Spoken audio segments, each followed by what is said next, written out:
What's up, Coachable family? Welcome back to the Coachable podcast. This is where we talk about the game of life and how to play it and learn from some of the best experts in the game. Today is going to be absolutely magical because I'm joined by Miss Emily Fletcher, who is a returning guest to the Coachable podcast. If you haven't heard about Emily, if you haven't listened to our past episode, she is absolutely incredible, a thought leader. She is really known in this space for her work in meditation. She is the creator and founder of a signature technique called Ziva meditation. I've gone through her course. It absolutely changed my life, and she's taught the Ziva technique to over 50,000 people throughout the world. She has had graduates, including Oscar winners, Emmy Award winners, Navy SEALs, NBA players, and she really helps people to use these techniques for peak performance and to reduce stress, because she's also an author of the book Stress Less, Accomplish More. How many of us want that in our lives?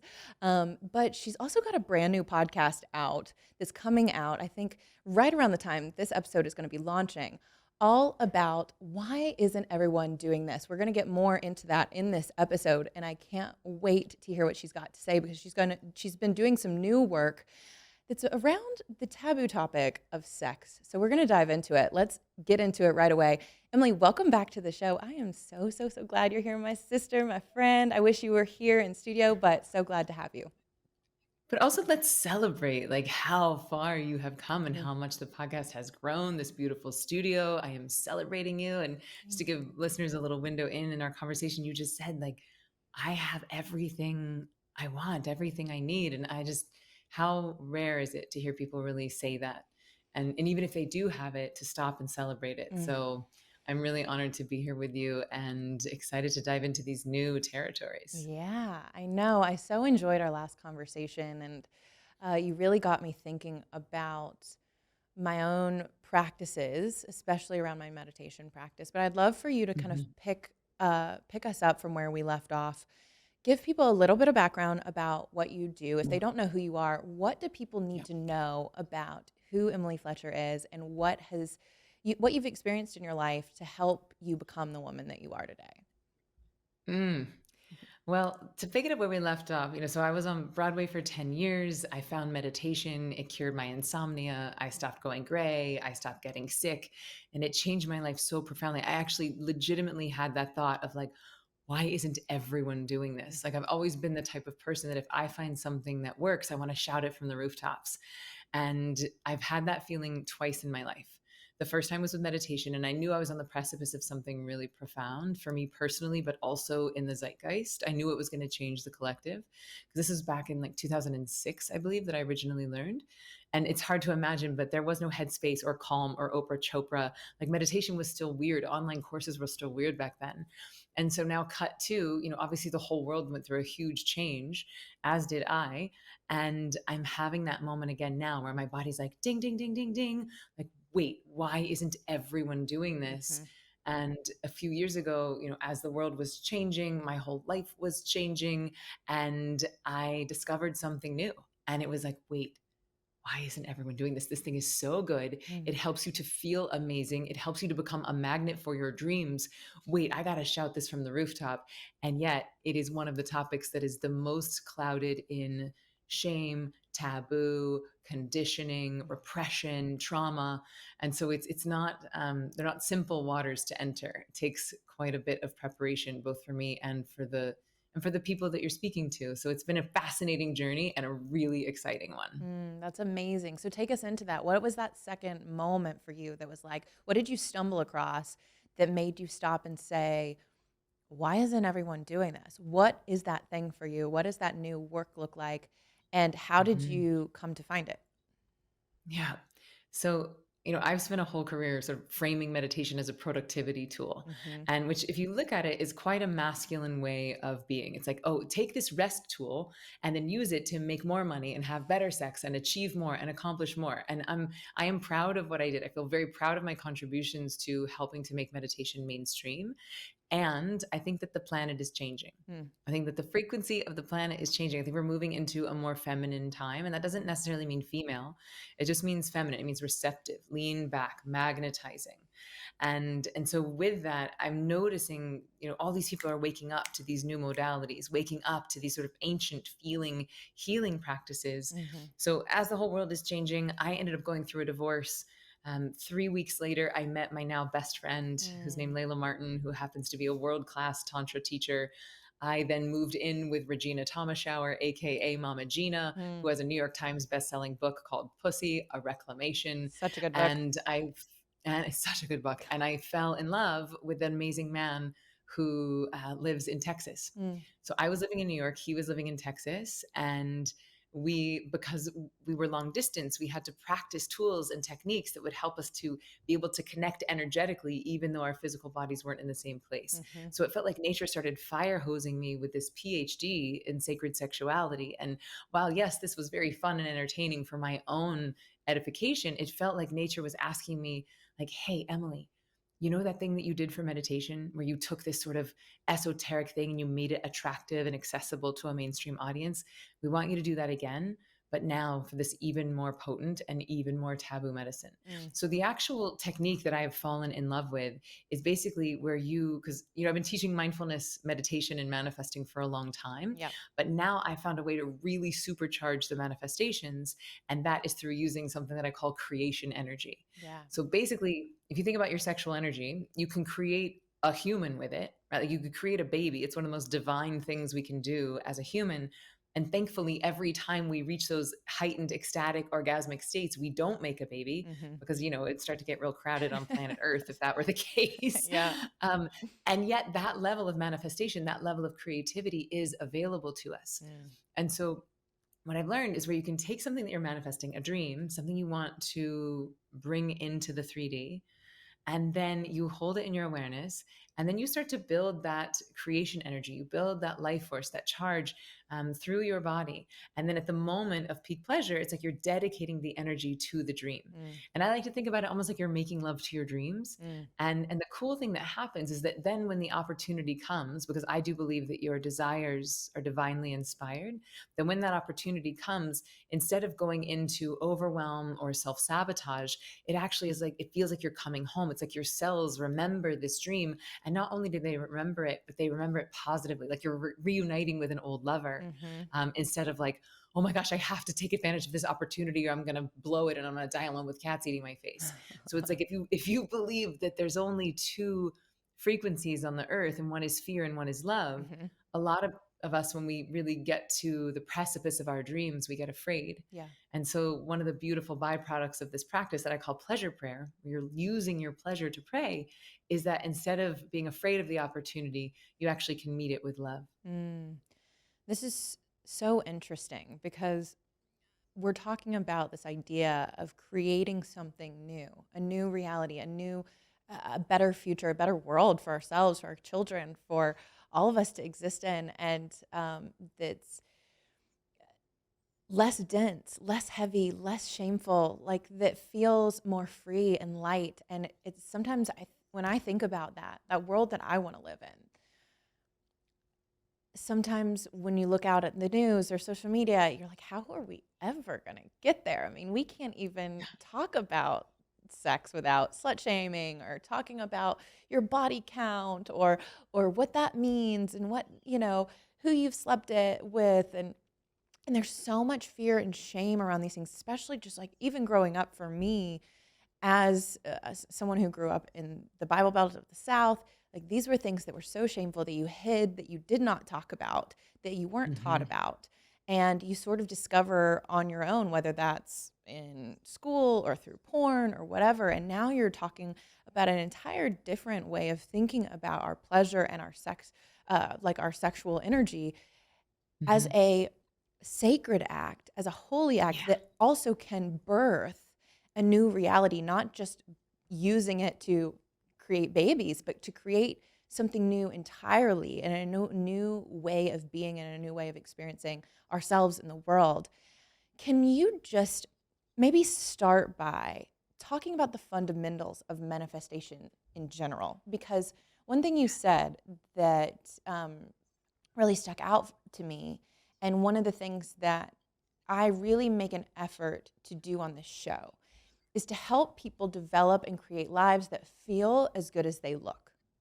Because Mm, there are yes. so many of us that are putting in so much effort to look good, to have the right, photos on our social media, to get the date so that we can get married because we think that's going to make us happy, and or whatever we want, the cars and the credentials and the things to look good. But how many of us actually feel good when we lay down with our partner at night or when we lay down alone at night? And I would beg, I would assert that most of us don't feel that good. And I know from Hmm. personal experience that part of the manifesting process is prioritizing feeling good and letting that good feeling be the thing that attracts actually what you want. So can you just take people through kind of the fundamentals of manifesting first and then talk about how that relates to pleasure prayer, as you call it? Yeah, 100%. It's like my favorite thing to talk about is both manifesting and then using this creation energy to supercharge it. And I just want to highlight because I really resonate with what you said. You know, you grew up in the Bible Belt. I Mhm. did too. I was raised Southern Baptist. And so I just want to speak to anyone that's a little freaked out or a Yeah. little nervous or a little like, oh, I don't know if this is for me. I just want to like validate that. Like this is historically very culturally I think it's been very on purpose. Um, we've been separated from our own divinity. We've been Mhm. divorced from our own divinity. You know, I grew up, like I said, Southern Baptist, watching, you know, like men in khaki suits yell at me and tell me what I should or shouldn't do with my body. And I just thought, like, ooh, Mhm. that doesn't feel like it. I remember I asked my mom, I was like, hey, mom, how do we know we're Baptist? Mm. Like, were we born Baptist or did we choose it? And I asked her if I could go and check out the other churches and things in Tallahassee. It wasn't a huge selection, but Mhm. she let me even at 5 years old. And then I grew up and got on Broadway and I Mhm. became world class at being wanted, at Mhm. knowing how to make people want me. You know, Mm. I was a showgirl and lashes and headdresses and heels and the way I moved my body, the way I would sing. And yet I did not know want. And again, I thought, this is not it. Mhm. And now, after discovering these beautiful tools, these sacred sexuality tools, this using your own creation energy to manifest, like finally, I'm able to tune into my own desires, Mm. to what I want, to what my body desires. And rather than thinking of that as bad or wrong or a sin or dirty, which is what we're conditioned to think, it actually feels like one of the closest to God I've ever been. Mm. It feels like one of the most holy, sacred acts that I could actually dedicate this to my dream, that I could dedicate it to the divine. And it's been such a healing practice. And talk about feeling good. Mm. It's not the quick pleasure of like, oh, I ate candy and now I feel sick, or oh, I watched porn for 3 minutes and I think my roommate Regina calls it a crotch sneeze. Like I had a crotch sneeze, but now I feel more empty on the other side. Yeah. It's a very different act that feels like you're filling yourself up from the source. Mm. And I think that's why I've taken such a liking to this practice, is that there are so many similarities between meditation and sacred sexuality, because really what you're doing is that you're getting your hands on the wheel of your own internal pharmacology. Mm. Right? Like with meditation, you're flooding your brain and body with dopamine and serotonin, which are bliss chemicals. And then when you engage in pleasure practices, yes, the dopamine and serotonin are there, but you add to it oxytocin, Mhm. the love hormone, norepinephrine, adrenaline. So it's like you're supercharging the biochemistry of manifestation. Right. And if I had to write a 2 sentence book on manifesting, this would be it. Feel good, place the order. Mm. And then I'd reverse it.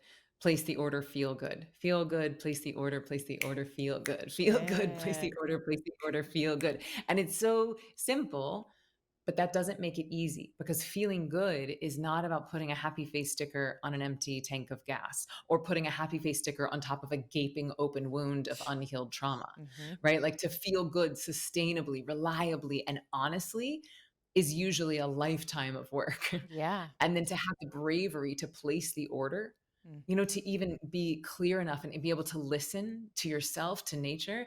All of these things might sound simple, but they do require some level of mastery. Mhm. Yeah, I mean, this is so good. You're talking about shifting from this distorted idea of what we've been taught sex is and what pleasure is used for, and Mhm. reclaiming it's this like Oh, reclamation of our own embodied experience and yes. letting it be for us instead of for our partner or s- for only for certain things when it's appropriate, right? And Mhm. I remember, you know, my journey to reclaiming my own sexuality has been, you know, it's been a journey. It still is, and I'm Mhm. still learning to deepen my practices around this and release shame and trauma that I had throughout my, teens and college years. And I remember, and this is something I haven't ever talked about on the show, but it's honest, and I hope you guys listening like will relate in some way. But like, I remember for me, my own personal like pleasure practice was like the biggest act of rebellion I had against what I had been taught was right and wrong, because I wasn't taught to explore myself. I wasn't taught that that was okay or that was like allowed. And when I started Yeah. to do that, there was just something in me that knew, hey, this is my body. This is my vehicle. Mhm. This is my home that I've been given Mhm. in this lifetime. No matter where I go, no matter where I move to, how far I run, I can't outrun this thing. So I better get to know it and make it an environment that I love to be in, that feels good to be in. And that's been a journey for me. And I remember one of the first ways of reclaiming this, my sacred sexuality, started with my own embodied pleasure and my own pleasure practices as a big kind of fuck you to the world that told me that wasn't okay, right? Yes. Yes. Good for you. Because look, why I always like to ask why, right? I mean, that's the name of the podcast. Why isn't everyone doing this? And Right. so this seems almost obvious, right? It's like, of course, it's like the thing that makes the world go round. And yet, unfortunately, because of the level of trauma, because of the level of shame, because of the level of conditioning and stigma around it, it has been sublimated. Mhm. Right, it's gone into the recesses, and unfortunately, like a lot of our children are learning about sexuality from porn, Mhm. and it's like when we've become so over sexualized but undersexed, Mm. right? And so it's like, how do we, like you said, reclaim that and start to remember that actually this is something that nature gave us, Mhm. that if you believe in God, that God actually gave you this internal pharmacology. So why on earth would it be a sin to utilize the thing that someone gave you? Like, I would not give you like a perfume and be like, never wear this Right. perfume, Tori. It's a sin. It's going to make you sick. You're going to burn in hell if Right. you use this gift that I just gave you. Mhm. It doesn't make any sense. Mhm. So we got to ask the question, why? Why did it become so taboo? Why did it become such a stigma? And, I mean, there's a million answers to that question. But I think at the end of the day, people who know how to plug themselves into the divine are very hard to control. Yeah. And the same is true of psychedelics, right? Like we see the same level of repression and shame and fear around psychedelic medicines, which is another external way, an exogenous pharmacology of a way of us remembering our own divinity. Mhm. And so these things, it's like the most potent tools are usually the most taboo. Mhm. And with that, it requires care for sure. It's not like, oh, let's just start being flippant about this very powerful tool. No, that's not it at all. It's about teaching it and learning it from a place of reverence, Mhm. from a place of care, from a Mhm. place of honoring the potency and the power of these tools. Yeah. And I just want to just bring a little bit more emphasis to the current narrative around sex that exists in our culture, because I was Mhm. just reminded of this today when I was sitting with a client, and this topic came up, and she was super vulnerable and honest with me, and she was like, Tori, I don't know if I've ever had sex um, when I wasn't drunk. Because Mhm. for her, she needed to escape and leave her body to participate in this act. And it was an act. It wasn't really a dance. It wasn't something she really wanted to be participating in. It's something that she thought was expected of her. And in order to do that and to have a relationship or whatever, she the types of sex she was having wasn't enjoyable. It wasn't pleasurable. And it was actually something she Mm. needed to escape in order to participate in. And I was just Yeah. thinking, as you were talking about earlier in your journey of now finding, a new partner and falling in love and experimenting with these things and having such a deep connection, even when you're not in the same city. I don't know how many of us have even had that deep, reverent, holy, orgasmic experience with someone ever, right? It's like, Mhm. do we even know that that exists, first of all, which is why your podcast is going to be so instrumental in educating people and empowering people to reclaim this and learn about what's available to them. But at the Yeah. same time, it's like this conversation is so important because people need to know that this is even an option, because they've only Yes. ever been conditioned to believe that they have to experience themselves and their bodies and their partners in certain ways. And so this might be the first time Yes. they're ever hearing that, like, there is a way to explore and experience yourself that is so deeply safe and grounding and loving and uh, pleasurable, that also then can be used to create amazing things in your life. And I just want to give people Yeah. that, And like, stop and put an emphasis on that, because I think so many people are hearing this probably for the first time being like, what? Like, that's right. not what my sex life is like. Like, what are they talking about? Yeah, and the cool thing is that they go hand in hand. Like the more you start to discover and explore from a place of safety, from a place of consent, with your own body, with your own practice, what it opens up in your ability to manifest is like, oh. And if I'm being very honest, and this is sort of embarrassing to admit, I definitely deprioritized my pleasure. Like I Mm, was like, I'm too busy for that. I'm running a company. I'm a mom. Ain't nobody got time for that. And it honestly wasn't until I coupled my pleasure with my ability to mm, manifest that I then put it up the priority rank mm, of my time. And it's, I mean, it's similar to meditation, right? It's like, oh, well, if you meditate, you can be better at your job. And there are similarities to, like, when you are plugged into your own pleasure, if your head, your heart, and your hoo-ha mm. are in coherence with each other and all tuned to the frequency of your dream, you cannot help but become more magnetic Yeah. to people, to money, to jobs, to everything that you want. Because if you were to think about taking two identical twins, okay, same height, same gender, same race, same education, genetically identical twins, and one of them knows how to dance with their own pleasure, knows how to plug themselves into source energy, delights in the little things because they feel so saturated with their own internal bliss chemistry. And the other one is exhausted, overwhelmed, stressed, not enjoying themselves, does not have access to their pleasure. It's like, which one of those people would you want to date? Mm-hmm. Which one of those people would you want to hire? Which one of Mm-hmm. those people would you want to be friends with? It's like, it's obvious. And yet, every single day, we have the choice of which one of those people do we want to be? Do we want to be stressed and overwhelmed and tired and disconnected from the very source of our power? Or do we want to be joyous, blissful, turned on, radiant, and Mm-hmm. magnetic when we walk into every room? Mm, mm, mhm. Yes, yes, yes. I want that second one. Right? Sign me up. Well, and this is so Yeah. important, Emily. This is like, I think in this moment, what we're doing is writing a huge permission slip for people to come out, step out of this paradigm of shame and fear and say, like, there is a new order. There's a new way to do things. And yes, we've got to Yeah. learn. And yes, we're going to tread lightly. And yes, we're going to start with safety and consent. And it's going to feel completely awkward. And it might feel completely messy and new and unfamiliar. And anything we do new is going to feel like that. So if you're like, Yeah. where do I start?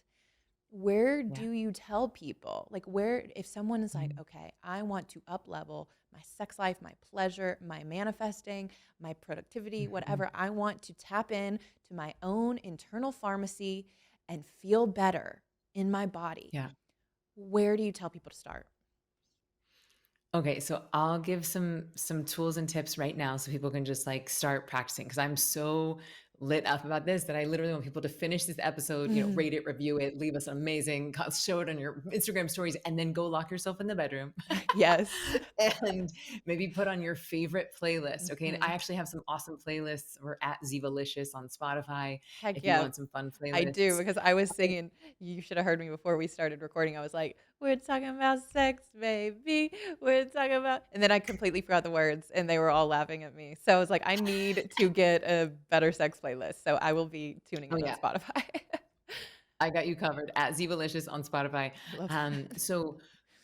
So interestingly, what I found is if you've spent your whole life numbing your pain, Mm, then good luck trying to feel the full throttle of your ecstasy. That is So so this is good. the Say that again. Say that again. Say that again. yeah, if you have spent your whole life numbing your pain, it is going to be very challenging to feel the full effect of your ecstasy.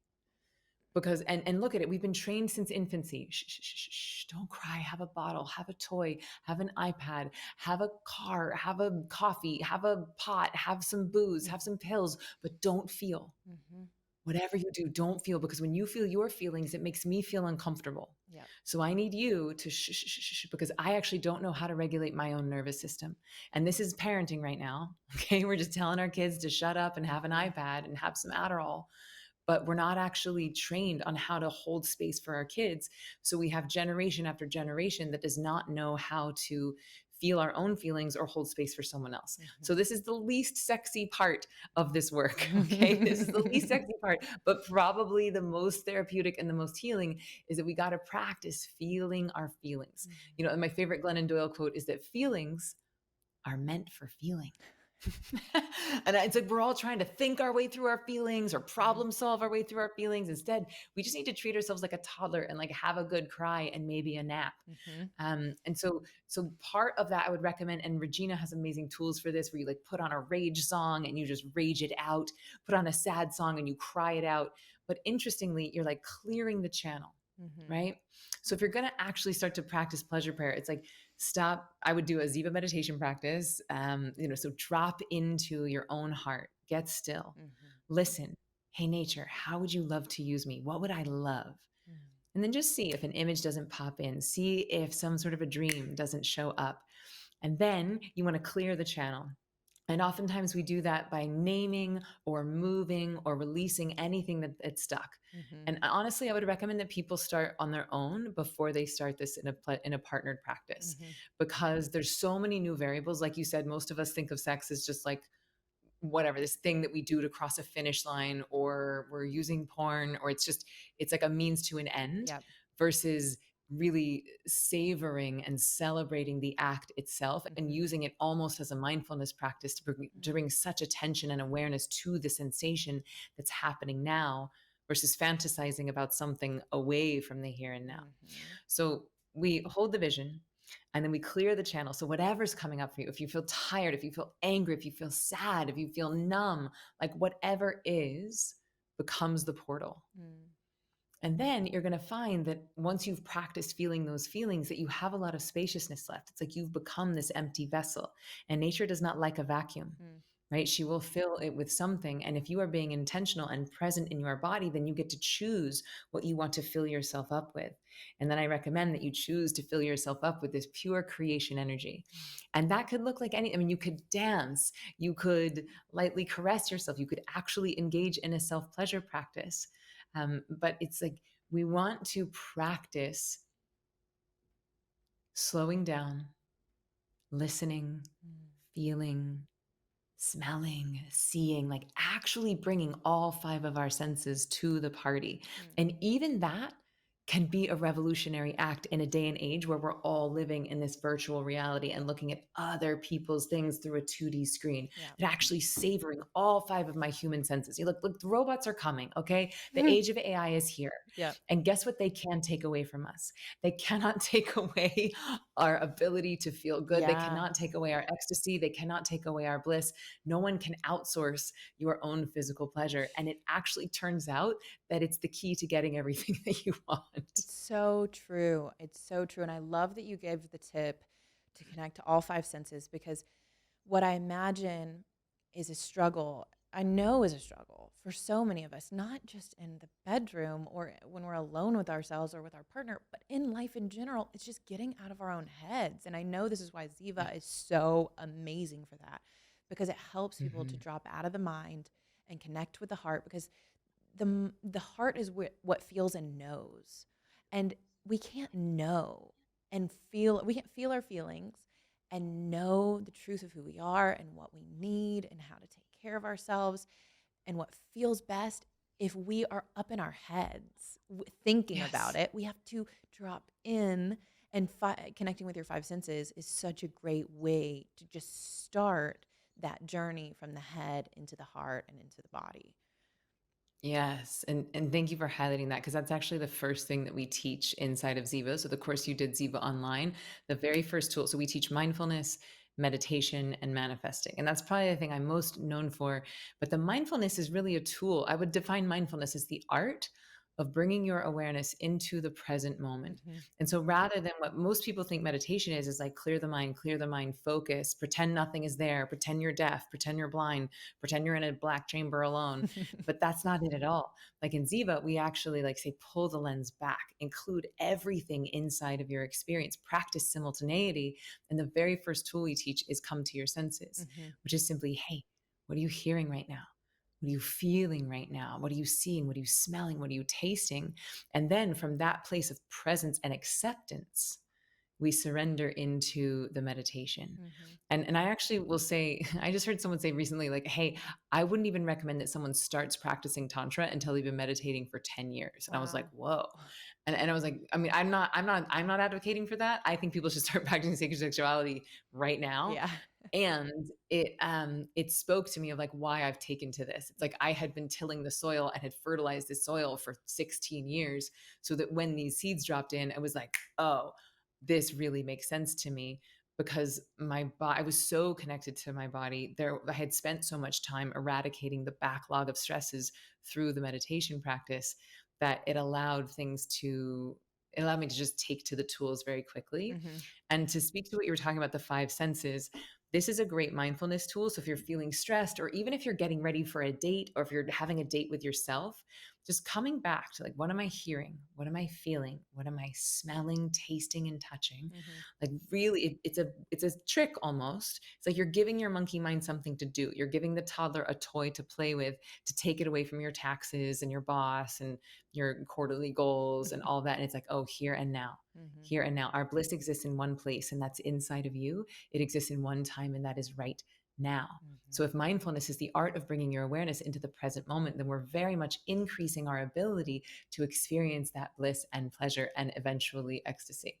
And then the cool thing is that as you get better practice at the five senses reality, you can do the same thing with your dream. Mm. So when you're holding the thing that you want to manifest, you don't just think it like a thought, right? It's not just like, I want $1 million. I Mhm. want $1 million, like because you think you should, or because you think you need it, because you think once you get that, you're going to be happy, which is Right. really just an addiction, right? Mm. Like that's the I'll be happy when syndrome.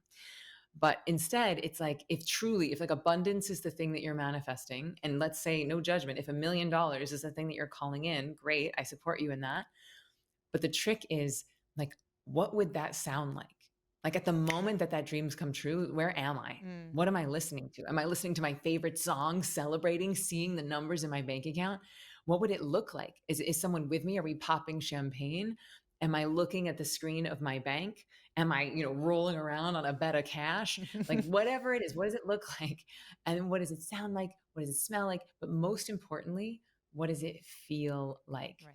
And when you were asking for like what is a primer on manifesting, it is, the Neville Goddard quote that feeling is the secret. It's Mhm. all about what it feels like. Can you get into the visceral experience of your dream as if it is happening now? Yeah. And could you put on the VR headset and look around future you's reality as if the dream is happening right now? Right. Right. And then in that moment, you get to tap into that feeling. You get to experience it now before it even manifests in your 3D physical experience. And that is the thing that is the magnet that brings it so close, because you're like, I always say this, and I said this so many times on the show. When we think about the things that we want, that we desire, that we're our goals, the dreams that we have for our lives, things that we want them because of the feeling that we think they're going to give us. But how can we start to tap into that feeling now? Because it's available to us. And so many of the things that we think we want are those common things that we all want. We want safety. We want to feel love. We want to feel deeply connected. We want to feel supported. It's like, how can I tap into that feeling right now in the Mhm. depth of it, and use that as a portal to create the thing that I want? And I tell people all the time, like, you deserve what you desire, and you get to experience it, get a taste of it right now. What one of the things you Mm. said, though, I want to go back to real quick is obviously what we're talking about is so important to be embodied, to be in your body, to feel your feelings. To I love that Neville Goddard quote about feeling is it's the secret sauce. It is Yep. the magic fairy dust. And if you can get that and you can start to prioritize feeling good, things are going to start to shift in your life. When I started to do that, I realized all the ways I was participating in my own suffering.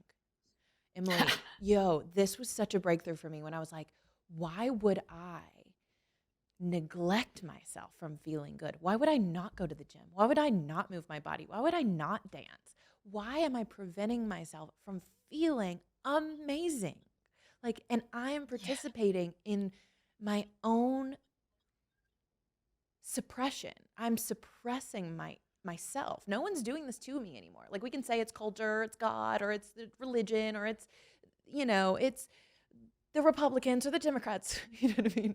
But it's like, how are Someone's always we out to get us. It just depends actually on who. exactly? How are we actually the ones that are preventing ourselves from having and experiencing the feelings we want to feel? And when you give Mhm. yourself that permission to have it now, to feel it now, not only do you tap into the joy and the ecstasy that's available in this moment, like you were saying, but you get out of your own way. Yeah. And that Yes. is like when I started to prioritize feeling good and pleasure across all aspects of my life, things Mhm. started to magically happen, like appear in my Yeah. life. And it wasn't Yeah, it's like when you're magic. It was me yeah, you're like feeling good and become a magnet to things that made me feel better. yeah, you're practicing the dream. You're Yeah. practicing the frequency. I actually have a whole mastermind called Evidence of Magic, and it's about 26 people, and it's co-ed, it's all genders.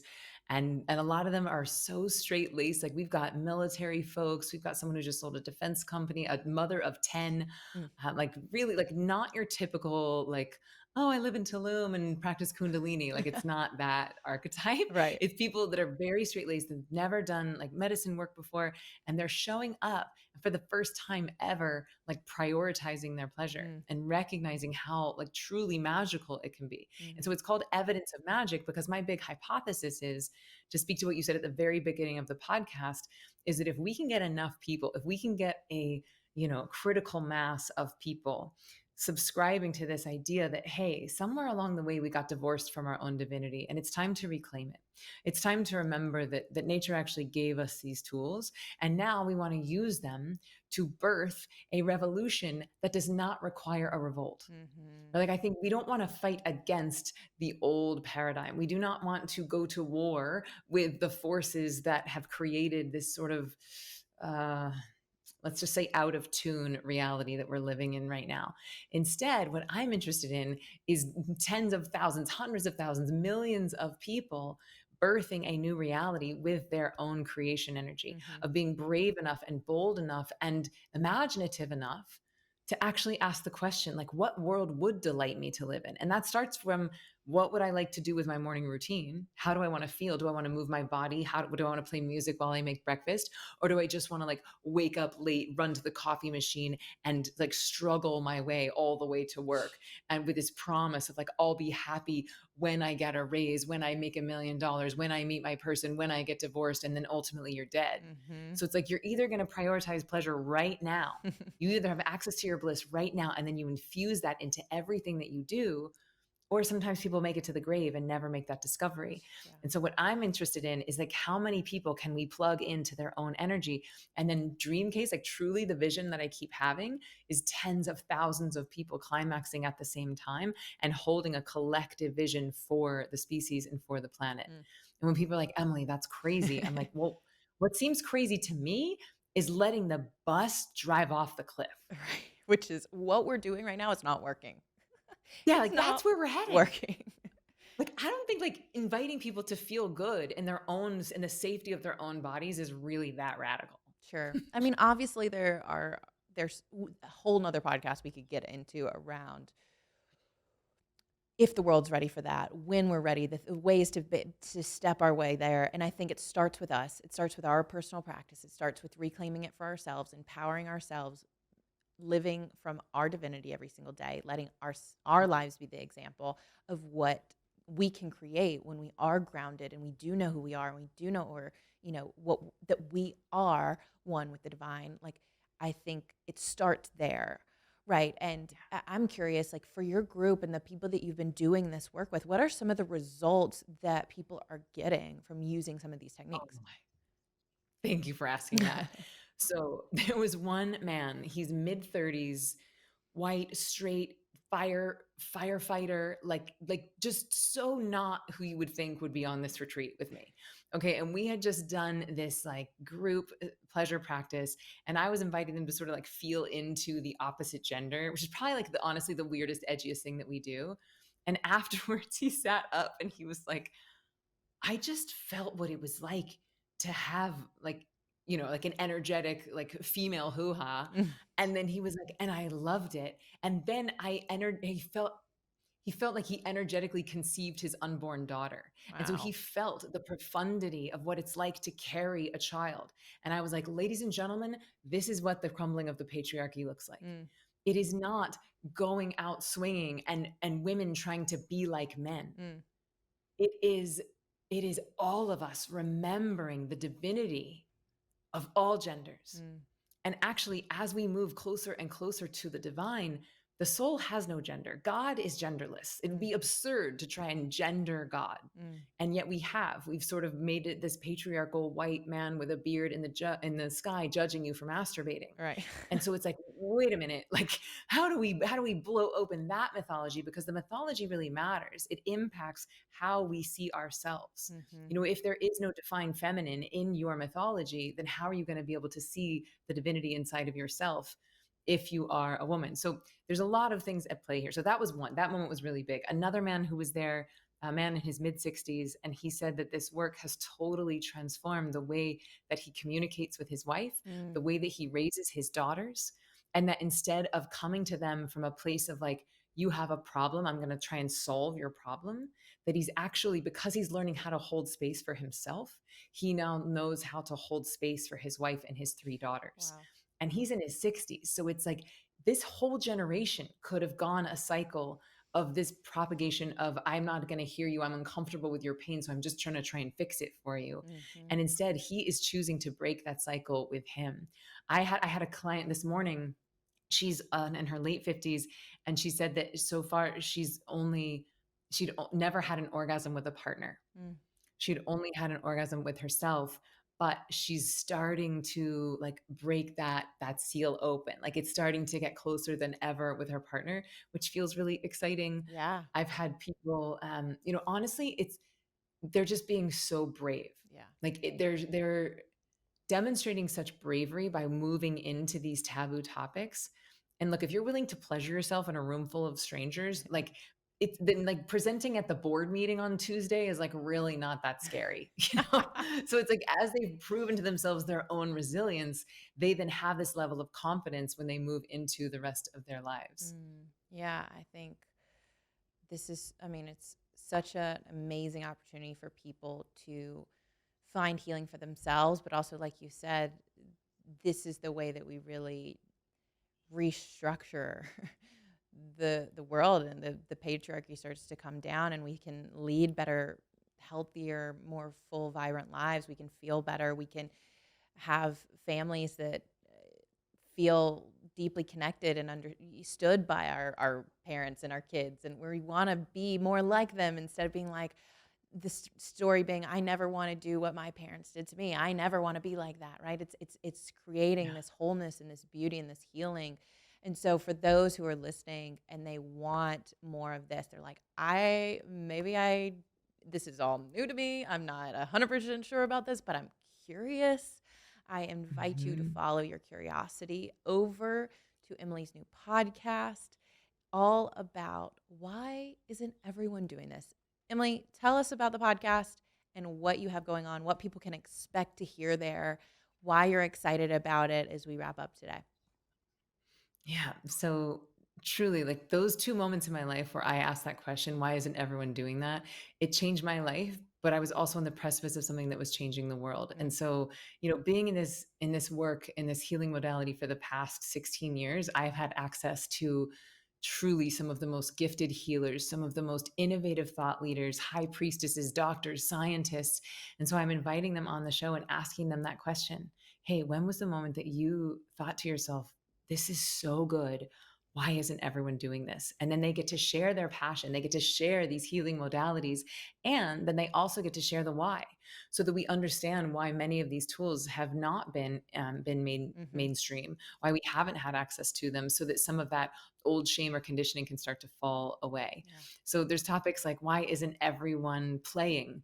Like, truly, like if orgasm isn't available to you, play always is. Yeah. And so getting present, having fun, even that laughter and that ecstatic state. We've got Aubrey Marcus, Layla Martin, Mm, Vylana Marcus Blue, like some amazing guests yeah. that are really like stepping into brave, uncharted territory and being willing to talk about taboo medicines, but in a way that ideally is both accessible, entertaining, and enlightening.